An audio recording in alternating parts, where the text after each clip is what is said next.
Salam à toutes et à tous. Aujourd'hui, je voulais faire un petit décryptage de la propagande algérienne en reprenant un extrait de Canal Algérie sur le Maroc. Ce qu'il faut savoir, c'est qu'il n'y a pas un jour sans que le journal de Canal Algérie ne dénigre et n'insulte le Maroc. C'est assez incroyable quand on sait que cette chaîne est l'équivalent de 2M ou encore TF1. Je vais vous montrer un extrait récent qui traite des événements à l'esplanade des mosquées à Jérusalem. Vous allez voir comment le journaliste déforme la réalité à des fins de propagande à destination du peuple algérien. C'est aussi l'exemple parfait qui démontre qu'il n'y aura certainement jamais de réconciliation entre les peuples marocains et algériens. La propagande des militaires est trop forte. Les généraux algériens ont réussi à embrigader et manipuler la population. Le conflit du Sahara est désormais enseigné à l'école à des petits-enfants à qui on présente le Maroc comme un état colonisateur et tyrannique. C'est extrêmement grave ce qui se passe en Algérie, il y a une diabolisation généralisée du Maroc, le Maroc est présenté comme un ennemi à l'école, dans la presse nationale, au Parlement et à la télévision nationale. Au Maroc c'est l'inverse, il y a une majorité de ce que j'appelle des khawatistes. Ces gens sont aveuglés par leur naïveté, ils adoptent une attitude masochiste d'affection vis-à-vis d'un voisin qui est lui biberonné à la haine du Maroc. Regardez l'extrait. La mission permanente de l'Algérie auprès de l'ONU renouvelle son appel à l'adresse de la mission de l'OCI auprès de l'ONU pour tenir une réunion du comité d'Al-Quds en vue d'examiner la situation dramatique que vit la population sur place. Cette situation, notamment dans la mosquée d'Al-Aqsa, ne tolère plus la poursuite des discours d'éloge détachés de la réalité, a précisé la mission. Alors justement, au sujet du comité d'Al-Quds créé en 1975, il faut savoir qu'il est présidé par le Maroc et n'a tenu que 2 réunions au cours des 20 dernières années. Surtout que dans les moments les plus difficiles, pour les Palestiniens, aucune réaction ni démarche n'a été engagée. Une énième preuve que le régime du Marzen s'est totalement détourné de la cause palestinienne et l'a bradé pour ses visées expansionnistes. Alors premier mensonge, elle dit que le Maroc a tenu que 2 réunions, il en a en fait tenu 3, une en 2000 à Agadir, puis en 2002 et 2014 à Marrakech.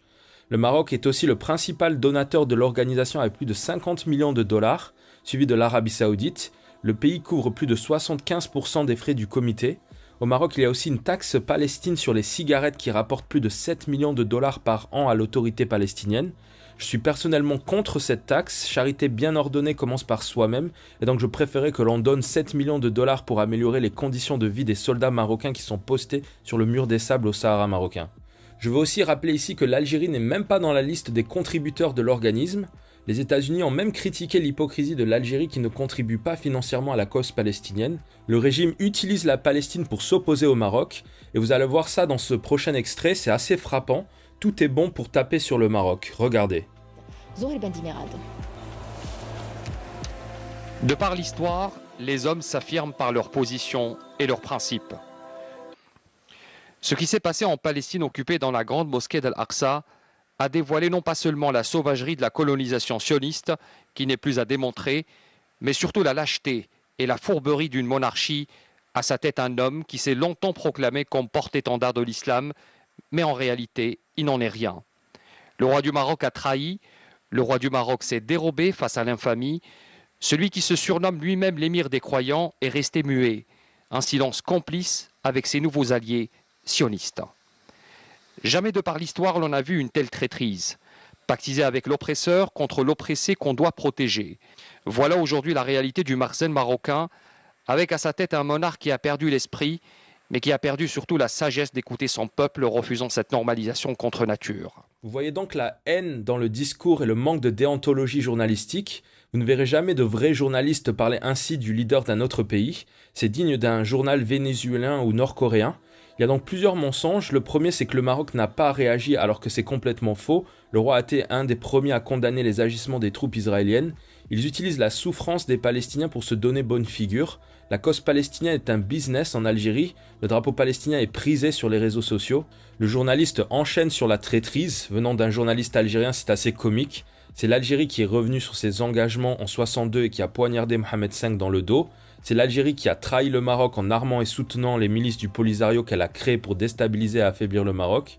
Et c'est l'Algérie qui trahit le Maroc quand elle apporte son soutien à l'Espagne dans sa colonisation de Ceuta et Melilla. La Lajnat al-Quds est présidée par Mohamed VI et restée muette. L'Algérie, elle, fidèle à ses principes et à ses positions justes envers le peuple colonisé et opprimé, s'est instantanément manifestée face à l'agression sioniste d'Al-Aqsa. Un appel solennel a été lancé depuis les Nations Unies pour une réunion d'urgence de la même Lajnat al-Quds, Mais rien n'y fait. La monarchie marocaine fait barrage et fait bouger ses relais pour travestir la réalité et encourager la politique de fuite en avant comme à ses habitudes, mais personne n'est dupe. Encore une fois, gros mensonge, c'est l'inversion accusatoire, c'est l'Algérie qui a bloqué une déclaration commune des pays arabes et des pays de la coopération islamique qui ont condamné les agissements israéliens à l'esplanade des mosquées. La raison du veto algérien était la mention du monarque Mohamed VI dans le communiqué pour son rôle en tant que président du comité Al-Quds. C'est historique, c'est la première fois que les pays arabes n'ont pas fait de déclaration commune sur la situation aux Nations Unies. Et cette situation historique, on la doit aux dirigeants algériens qui ont fait passer leur haine du Maroc devant leur amour hypocrite du peuple palestinien. Et cette haine viscérale s'affirme avec force dans les propos du commentateur de Canal Algérie. Au moment où la Oumma musulmane pleure les larmes de sang pour la Palestine, le monarque marocain finalise un accord pour créer une chaîne de télé en arabe et en hébreu pour les juifs marocains de l'entité sioniste. Dans cet extrait, il y a l'antisémitisme légendaire de l'élite algérienne qui ressort. C'est un antisémitisme très français, certainement un vestige de la création. Moi, je ne parle même pas de colonisation pour l'Algérie. La France n'a pas colonisé l'Algérie, elle l'a créée. Il n'y avait pas d'Algérie avant la France, c'est un fait historique incontestable. Et vous avez ce journaliste qui confond sioniste et juif et qui reproche au Maroc de mettre en valeur sa communauté juive à travers cette radio. Les Juifs étaient marocains à l'époque où les habitants de l'Algérie étaient encore des Ottomans. Les Algériens ont du mal à comprendre qu'il n'y a pas plus marocain qu'un juif marocain. Leurs juifs à eux ont choisi le camp de la France parce qu'il n'y avait rien en face pour s'identifier. Aucune culture, pas d'histoire commune, le néant. L'histoire commune des Algériens, c'est la guerre d'indépendance. Et l'historique de la trahison marocaine à la cause palestinienne dit bien long sur le sujet. Bien que la normalisation ait été signée récemment avec l'entité sioniste, les relations entre les deux occupants datent des années 60, de même que pour les ententes malveillantes. Emel Bouarda. Véritable coup de poignard à la cause palestinienne. L'accord de normalisation des relations entre le régime du Marzen et l'entité sioniste, signé officiellement le 22 décembre 2020, entérine la trahison marocaine à la cause palestinienne.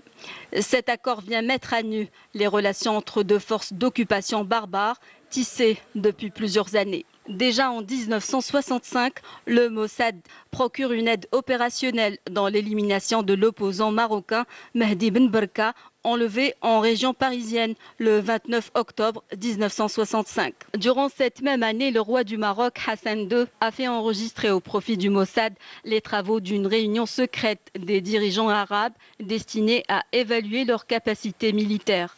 Une trahison qui a été d'une aide inestimable aux forces d'occupation sionistes lors de la guerre des 6 jours en 1967.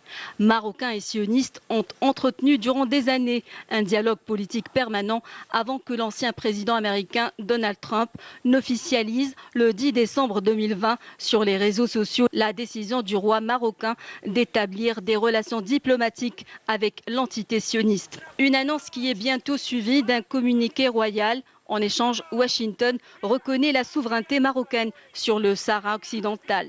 Un pacte honteux qui vient ternir une image déjà blasée d'un régime en faillite à l'intérieur et à l'extérieur. Continuant sa fuite en avant, le Marzen mène une campagne en faveur de l'octroi de l'entité sioniste du statut d'observateur à l'Union africaine. Le plan machiavélique qui mettait en péril l'unité des rangs africains a été vite déjoué par les pays africains. Le peuple marocain s'est soulevé contre la trahison du régime du Marzen et est sorti massivement à travers toutes les villes du royaume, déclarant son rejet et sa condamnation de la décision unilatérale de la monarchie qu'il considère comme une trahison du peuple palestinien. Dans ce dernier extrait, vous avez un condensé de la propagande et de la haine algérienne. Ça parle de Ben Barka qui, d'après le journal The Guardian, était un espion soviétique. La journaliste fait l'amalgame entre la cause palestinienne et le Sahara marocain. L'idée, c'est de faire passer les Marocains pour des colons, alors que c'est l'Algérie qui colonise la Kabylie. Imaginez si le Maroc se mettait à soutenir le MAC comme l'Algérie soutient le Polisario. L'Algérie serait à feu et à sang. C'est donc une série d'extraits pour montrer à quel point la réconciliation est impossible. Ce genre de propagande est quotidienne à la télé algérienne. Beaucoup de Marocains ont été choqués par les commentaires de haine des supporters de foot algériens à l'égard du Maroc. Lorsque vous regardez leur télé ou lisez leur presse, vous comprenez ces réactions.